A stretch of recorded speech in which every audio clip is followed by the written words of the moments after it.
Hey guys, for this video, I'll be teaching you how to turn quiet mode on in Instagram. This is a very simple solution, so please watch until the end.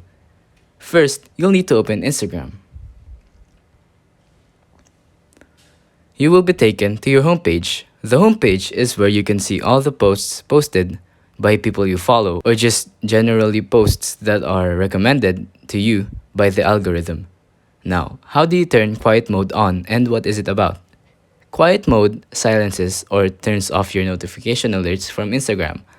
So if you're busy or doing something, this is the perfect video for you. Go to your profile icon at the bottom right corner. Tap on the three lines at the top right corner. And tap on Settings. Once here, you will see the Notifications tab. Click on it and you will see Quiet Mode. Now just tap on that and you will see this option to turn quiet mode on. It's that simple.